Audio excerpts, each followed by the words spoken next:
Quentin, I have a proposal for you. Do you now? Something tells me you'll be asking more of me than a cask of Gotand gold. Go on then. Propose.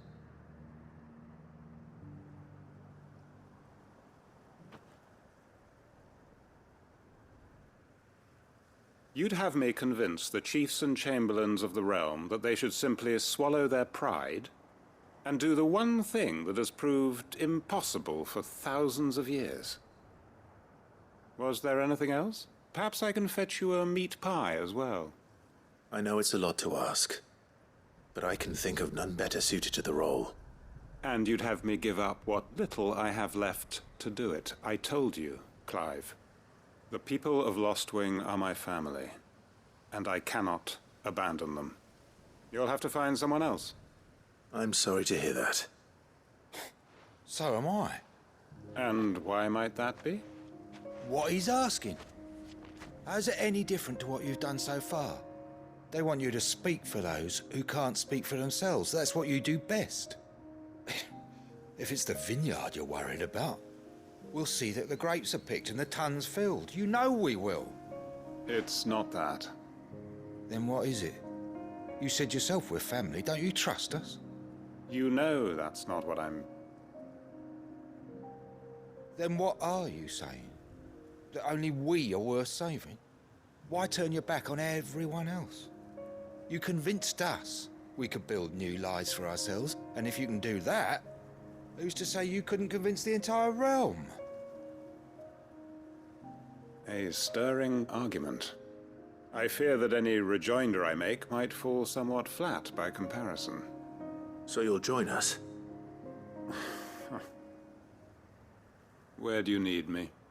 Field Marshal Havel will want to speak with you in person. He's currently in Port Isolde. I can arrange for a party of Cursebreakers to accompany you there. That would be very much appreciated. I hear the roads are far from safe these days. Hopefully not for long. My uncle will want to know that his plan is taking shape.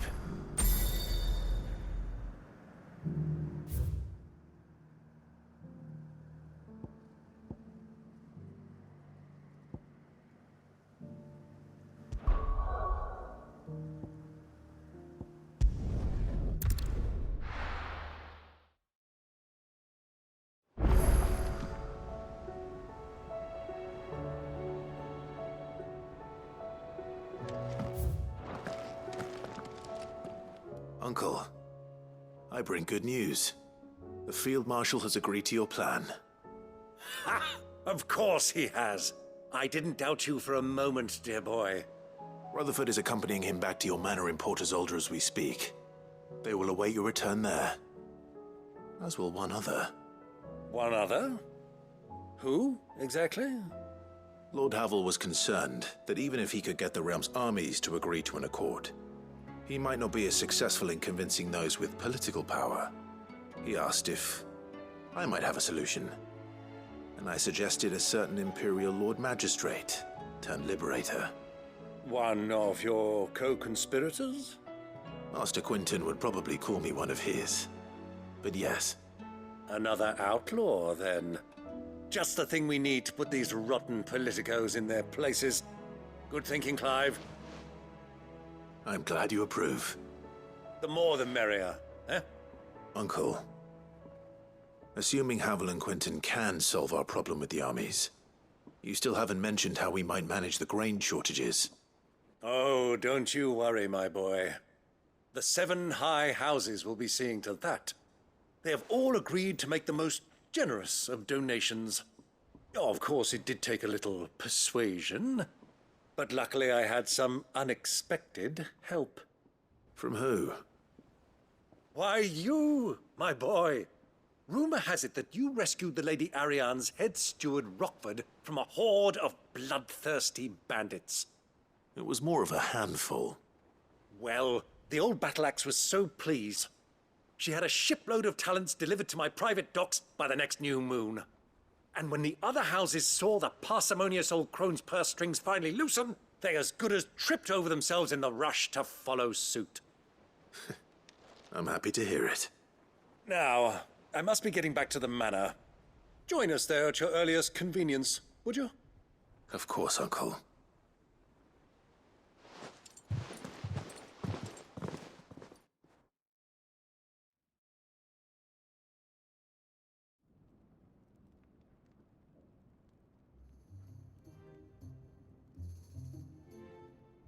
And how, pray tell, will we get that grain to the capital if the roads are still overrun with akashic? You'll find another bloody road. I only have so many men, and I'm not about to send them headlong into an ether flood. That is, unless you'd have them turn as well. Well, I'd certainly eat less. Says the man with a belly bigger than a band of curls. My soldiers actually need their rations. Without any food to keep them going, they'll be dead even before you've sent them on your fool's errand. If I may, gentlemen, perhaps I might suggest an alternative approach. Though supply routes are indeed disrupted, there is no shortage of ships. Indeed, they bob away in every bay from here to Randalar, awaiting a safe haven. Allow them to make port and fill their bellies full of grain. And once those who crowd the cities are fed, ferry the displaced back to the countryside to work the fallow fields. But I'm sure that you wish to continue your discussion. Forgive the interruption. Two such firm friends as yourselves need no help from the likes of me. Rutherford spoke fondly of the great bond between you. Us? Friends? I can't stand the man. Clive, I'm beginning to question the quality of the company you keep. And what kind of company were you expecting him to keep? The man's a criminal. Criminal? How dare you? You are not fit to breathe the same air as this fine, upstanding young gentleman. Upstanding? He calls himself Sid the bloody outlaw. Once more onto the breach.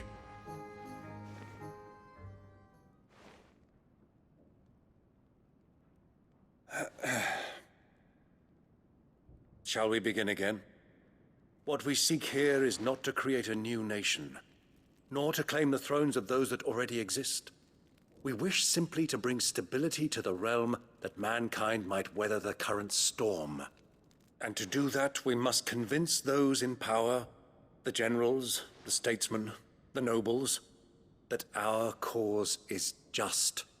There will be disagreements, yes, and I imagine some resistance, much resistance. But we cannot let that deter us. If we show them the path, show them that we walk it ourselves, then I am confident they will follow. The fate of the world lies in my nephew's hands, but the well-being of her people lies in ours. And we must not squander the chance that Clive has given us. Uncle Byron, Now, with that settled, let's move on to the signing of the Accord. For what great moment in history hasn't been accompanied by a little ceremony?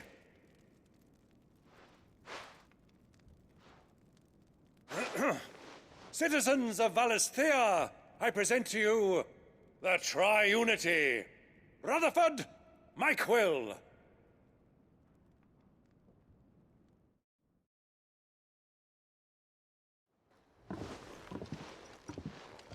Well, my boy, the stage is set. that it is. This is the role you were born for. Now I ask only that you trust in the talents of your supporting cast. We shall play our parts to the best of our abilities, that you might have the opportunity to shine. The realm needs its Sir Crandall. And there is no better Crandall than you, Clive. I want you to keep this signed accord as proof of our faith in you. I will. Thank you, Uncle.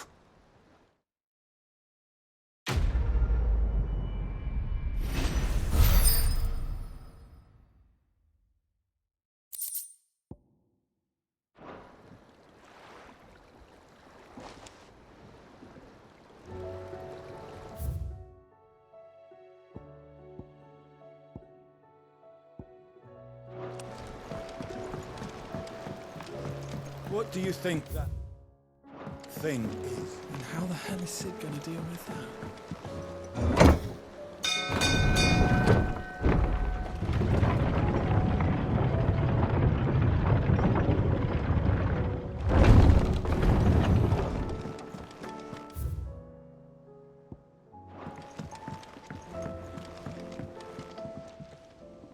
Ah, Clive.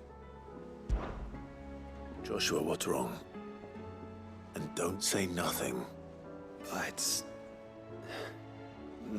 nothing.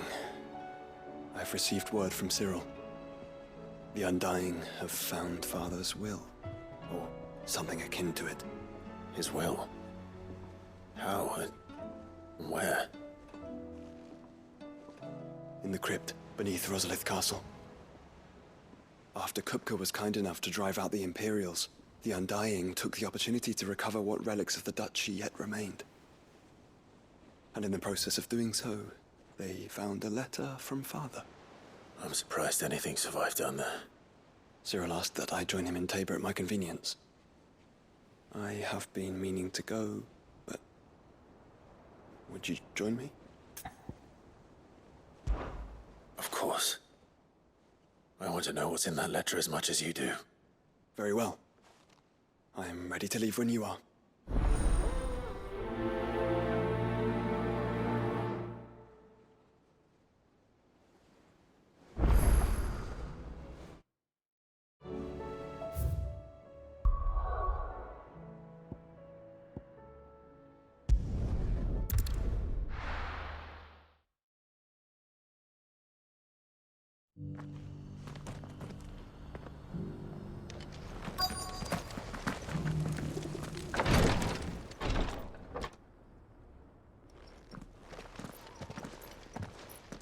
Your Grace, my lord, I trust your journey was not overly onerous.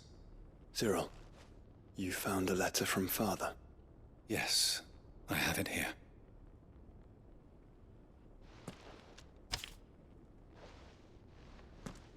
If you would do us the honor, my lord.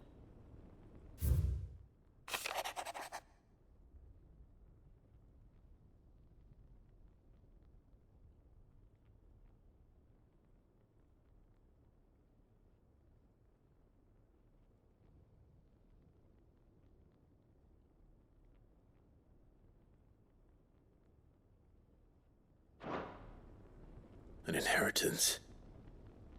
It would seem the late Archduke penned this missive shortly before his passing. The day before we left for Phoenix Gate.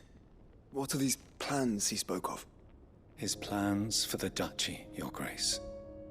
Your father entrusted them to my predecessor, the former bearer of the Burning Quill, who entrusted them in turn to me. The complete emancipation of bearers is their stated aim. But your father's dream did not end there. His Grace also spoke of building hospices to care for those stricken by the curse, and the founding of a new university to further the development of non-magical technologies. With the blight spreading ever more widely across the twins, Archduke Elwyn saw this as the only means of securing Rosaria's survival. He wished to see men and bearers treated as equals. To see centuries of common wisdom overturned. Small wonder he did not think it achievable within his lifetime. But he thought it achievable nonetheless. Had he not, he would never have written this message. Nor would he have entrusted his vision to his most faithful aides, those who would have stood with you, shielded you from the machinations of the less benevolent personages at court. It's a pity only they are still with us. 'Tis true that those most loyal to your father were the first to suffer the Duchess's wrath. But one at least remains, and she has come bearing gifts. What do you mean? Mayhap it is better that she explain, my lord. After all, the duties entrusted to me by my predecessor extended only to recovering His Grace's will and arranging a meeting with the one who might execute it, or a part of it at least. And where is this woman? She awaits you in the archive, Your Grace. Thank you, Cyril. Shall we then?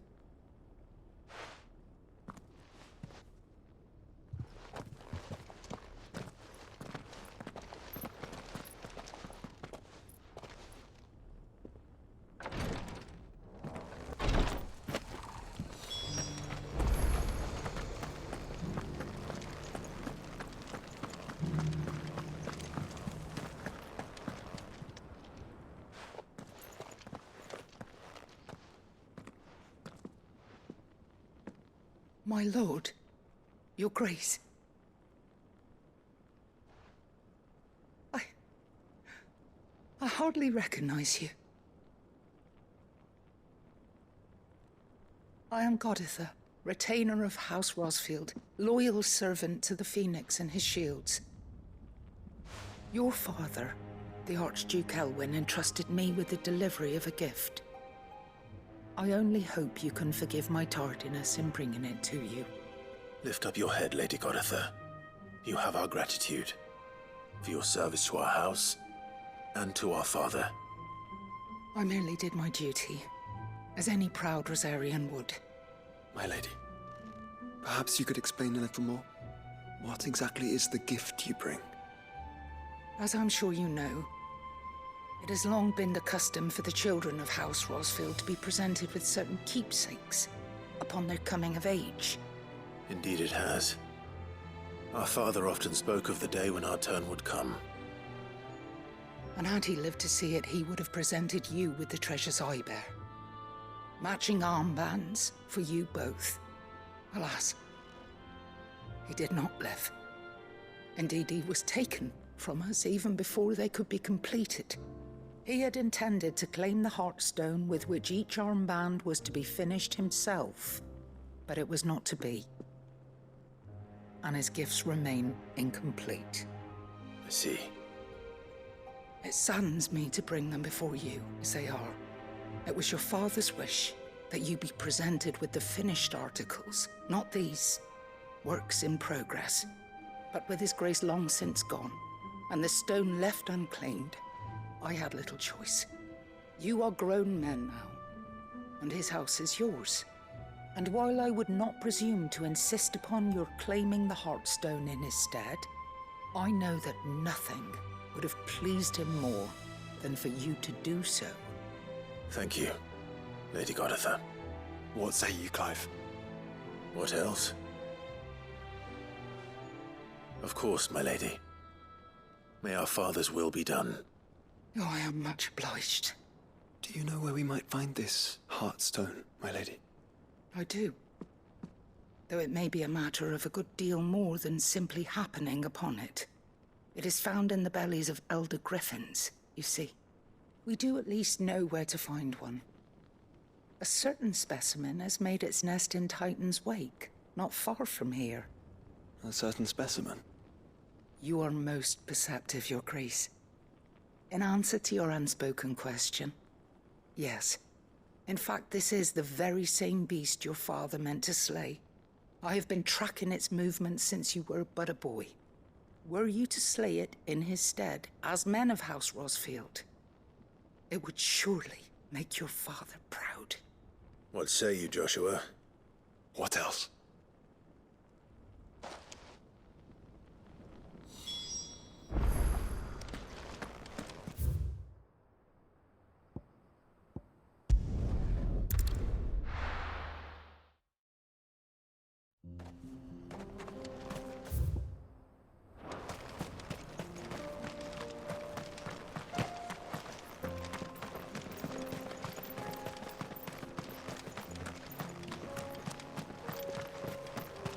Eyes peeled, Joshua.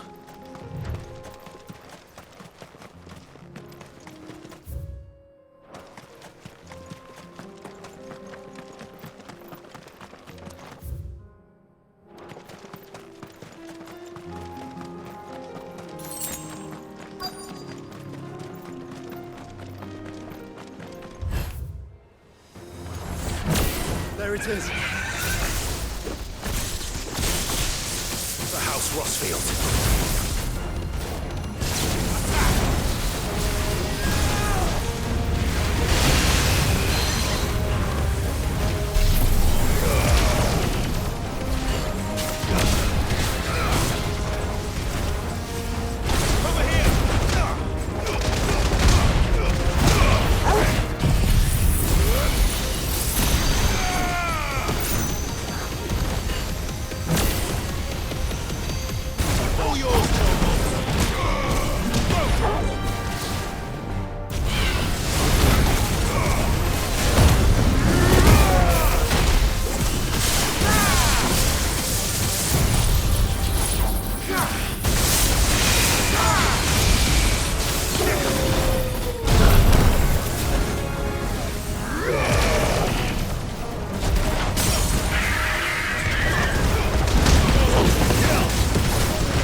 this the Heartstone?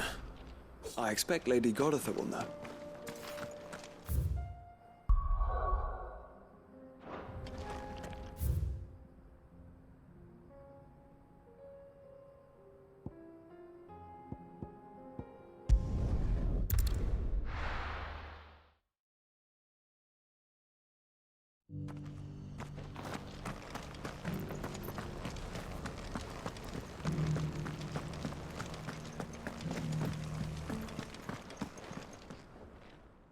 Thank the Founder you were safe. The Griffin is slain then? And the Heartstone claimed.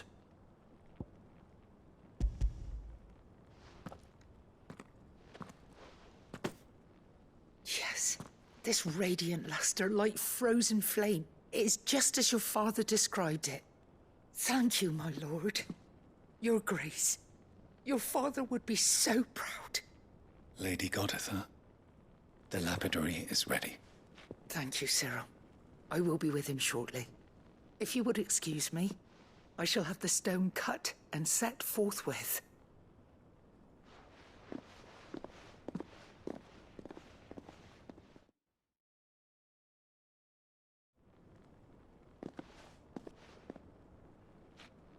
The armbands are complete.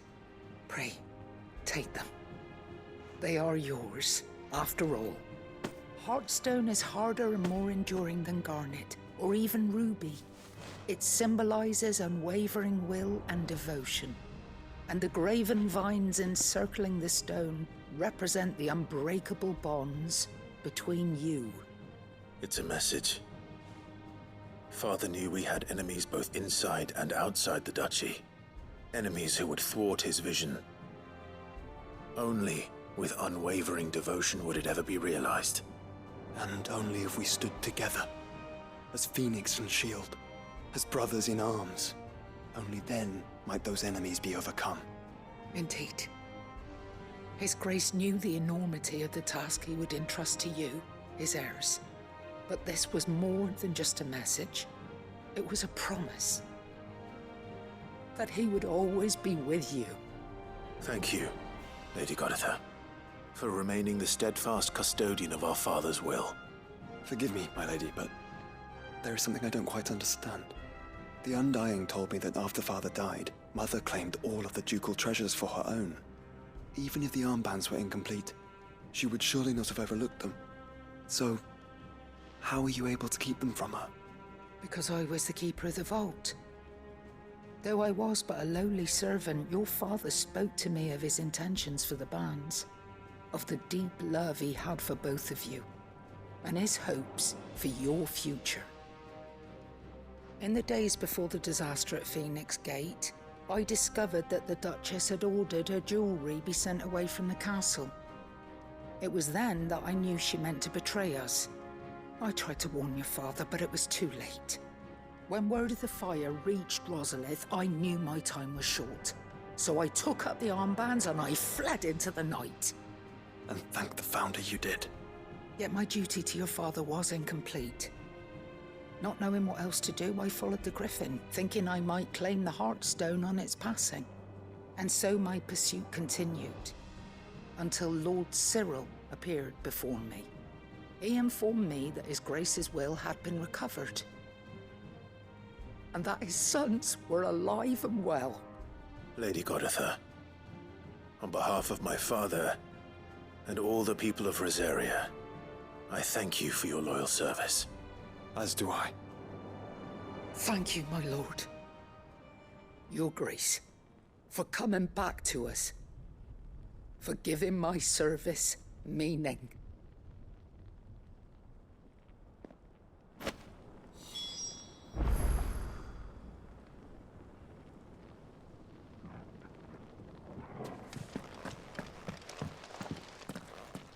The bands suit you well.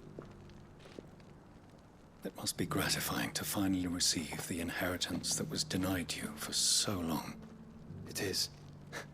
And we thank you for the part you played, Cyril. If you would permit me to play my part a little longer, might I suggest that you make your way to your father's memorial atop Hawk's Cry Cliff? Let him see that you have received his blessing and that his vision lives on in you. I suppose it would be churlish not to. What do you say, Clive? Should we pay Father a visit? I think we should. I was hoping to be able to offer him my thanks before we left for Origin. Your father's helm is enshrined there. It has been since the day we recovered it from Phoenix Gate. I prithee claim it, for it too is a part of your inheritance, and I do not doubt that your father would prefer it in your hands than perched upon some lonely rock. Thank you, Cyril.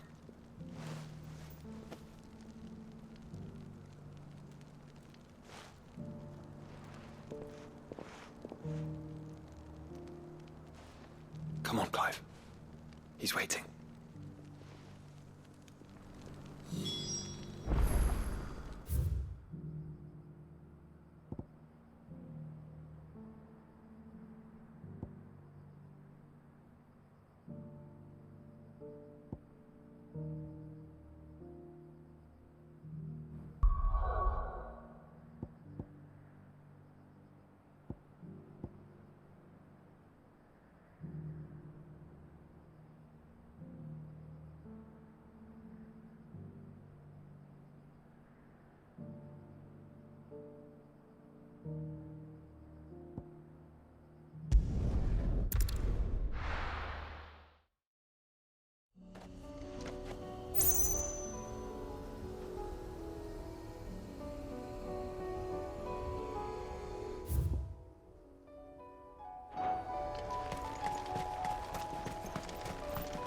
Unwavering will and an unbreakable bond.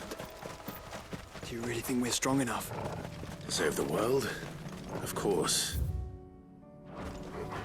To have overcome Father's political enemies? Of that I'm less certain.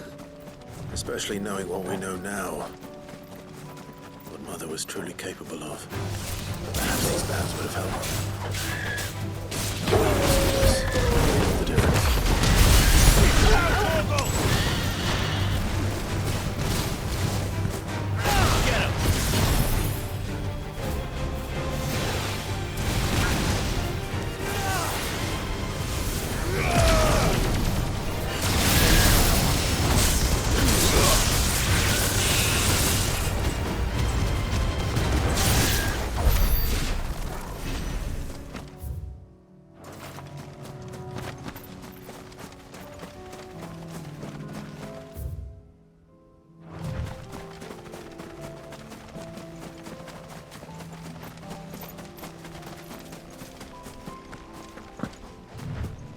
It's just back there.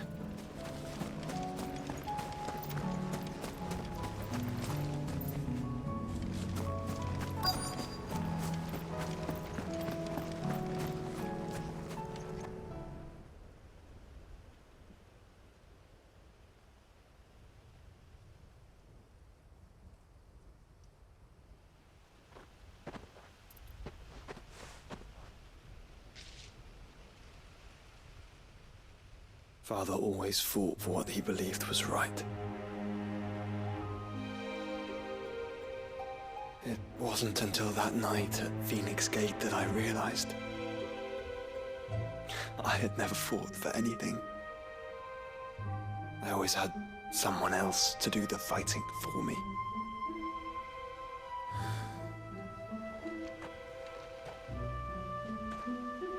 No matter how fate conspired against him, he never lost heart, never looked back, never stopped fighting. To me, he was the greatest of men. And I've been trying to live up to his ideals ever since.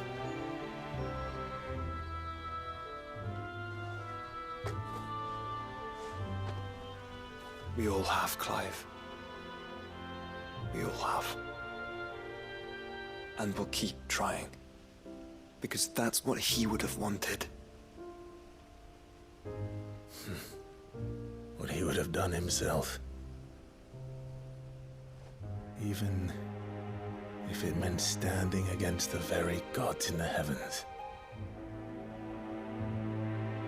I shall be borrowing this, Father, if I may. That you might watch over us as we follow in your footsteps.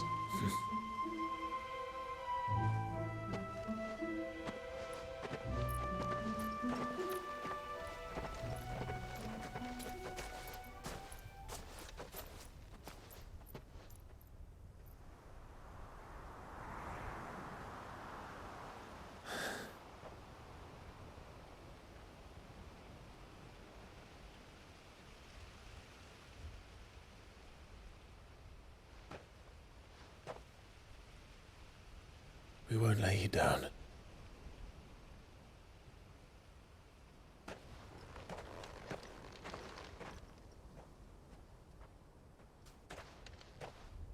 Onward then. Onward. To the end. And to a new beginning.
If Joshua's worried about Jill, I should go and speak with him.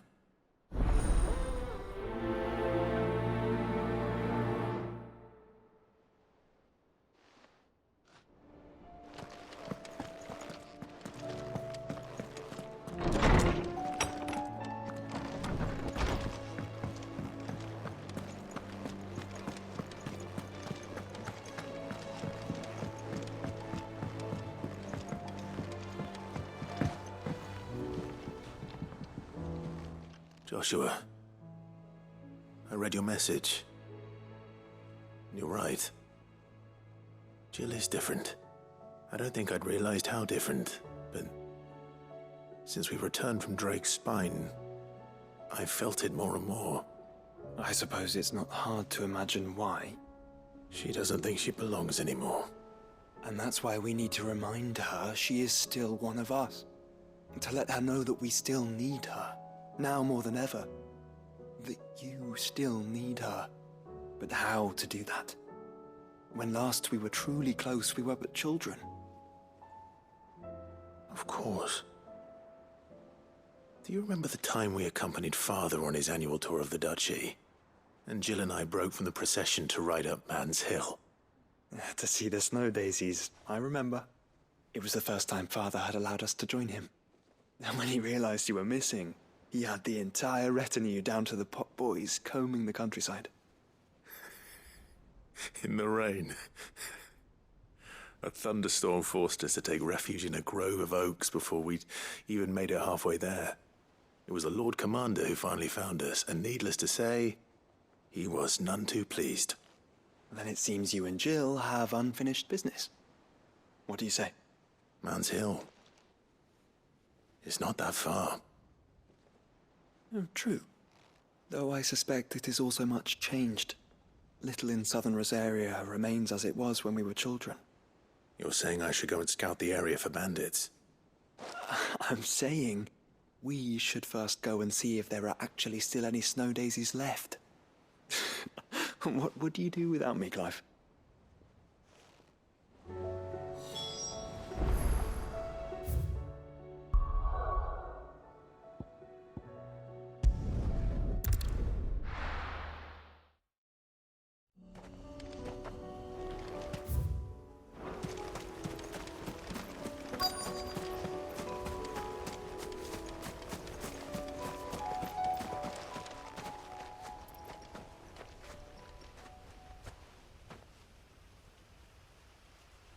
This is the place, but... I'm sorry, Clive.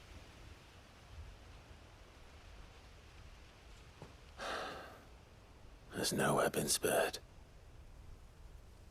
What do we do now? We keep looking. Man's Hill cannot be the only place where snow daisies grow. Perhaps, but... it's the only place I know of. Knew of. Then why not ask someone who might know of another? Someone in the backyard? To the hideaway, then.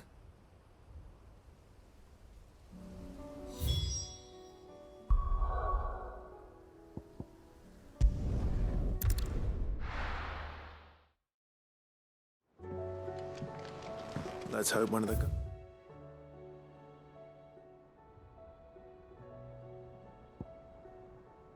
Goodness knows where to find snow daisies.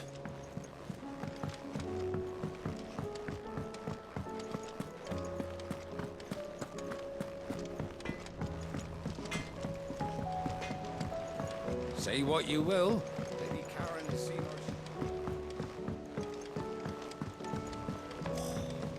This should tide us over until the new moon.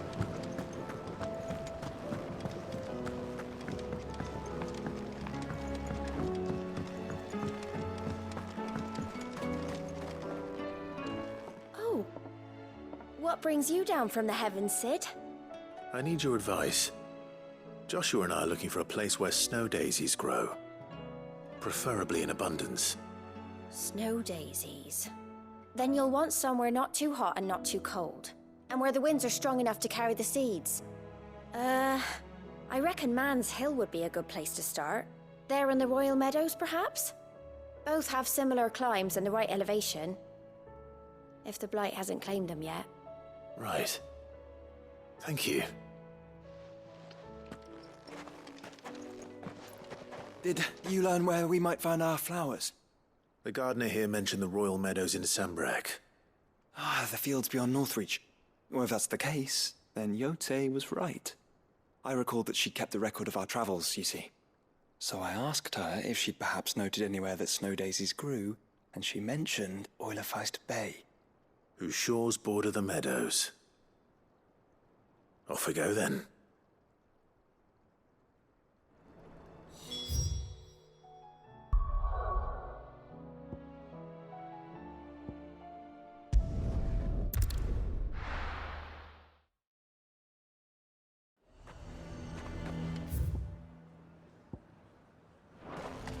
A fortress? The garrison is threatening to pull their sentries from the markets if we don't cooperate. I would speak with this duke.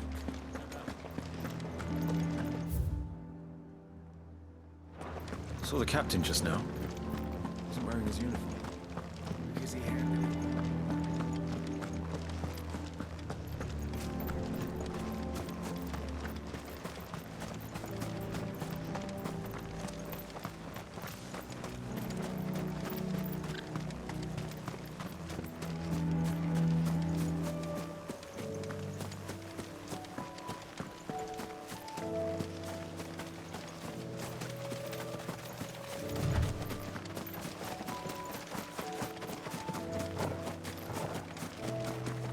shadows are vast.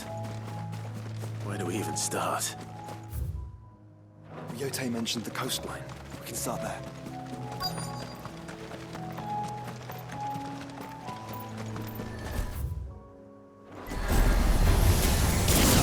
Get him!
See, boy.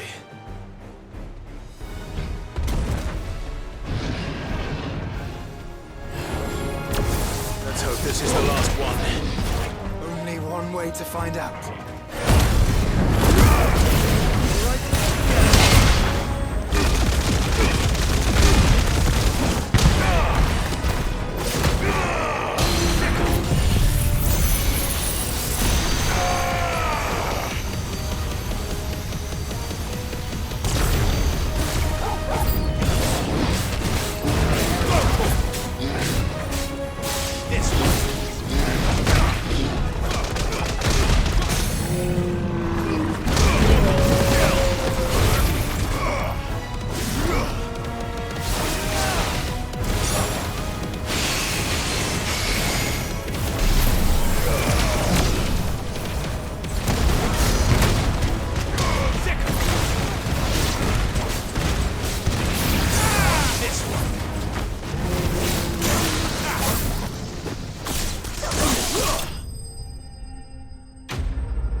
That was harder than I expected.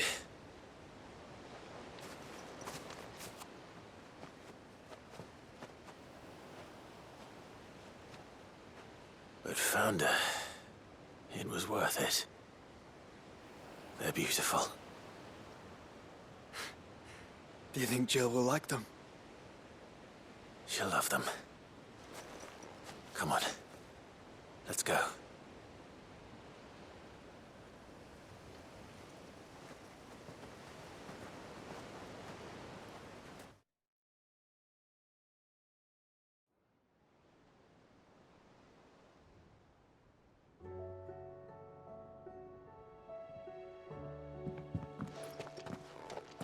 It appears my work is done. The rest, as they say, is up to you. Well, you and the skies. We wouldn't want another thunderstorm now, would we?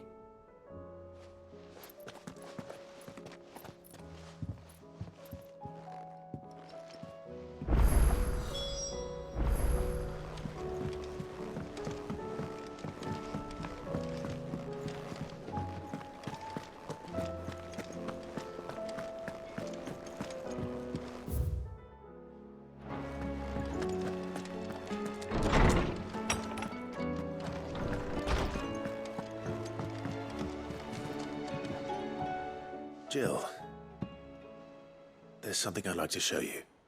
There is? And where might this something be? It's, not here. Now, I know this is sudden, but how would you fancy a trip to Oriflamme?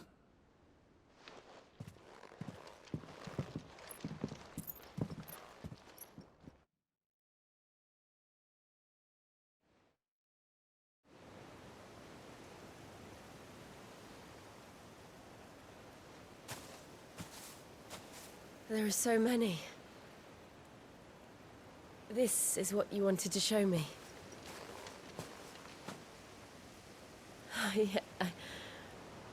I don't know what to say. You don't need to say anything. The smile on your face is enough. We've been worried about you, Joshua and I. Do you remember when I took you to Man's Hill? Or tried to? How could I forget? You saw me crying and thought a change of scenery might lift my spirits. In the end, it earned me a nasty cough and a stern scolding from your mother. But I felt wonderful nonetheless. I'm sorry. I had no idea what I was getting us both into. But I couldn't bear to see you like that. Before we left, my chambermaid told me she'd overheard your mother talking about my marriage prospects with some of the noblewomen at court. They were debating whether it would be more profitable to marry me off to one of the high houses instead of saving me for the ducal line. No one thought to ask me what I wanted. I was nothing to them. A pawn at best. I felt so trapped. So lonely. I didn't know. But I wasn't alone. You were there. Your hand in mine as we ran for those oaks. And I knew then, no matter what happened, I would be all right. I'll never forget that feeling.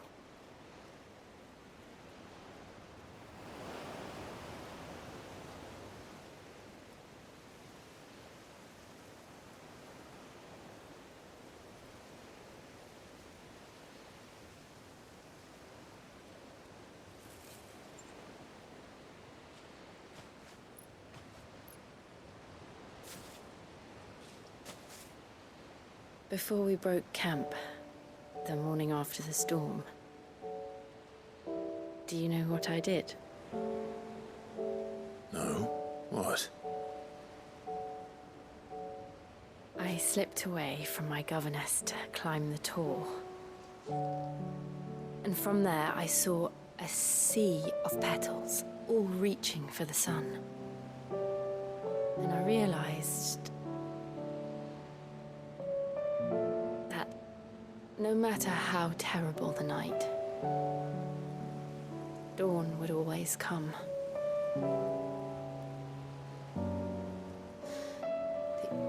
That you would always come for me.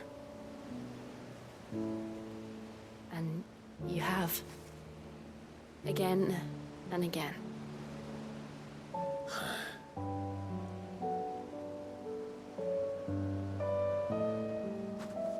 Where do you see us? When all this is over?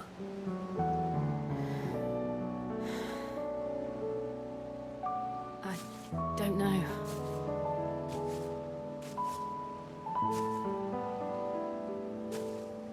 Not here, though. I think I've outgrown the twins. After everything we've been through, the realm just seems so small. I'll need some space to spread my wings. Then that's what you'll have. And I'll stop at nothing to see that you do.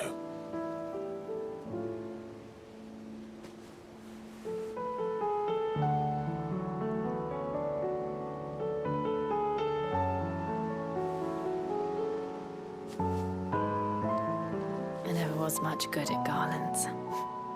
But it'll have to do. I'll treasure it forever. Thank you, Clive. For this, the flowers, for everything. It's exactly what I needed. You are my treasure.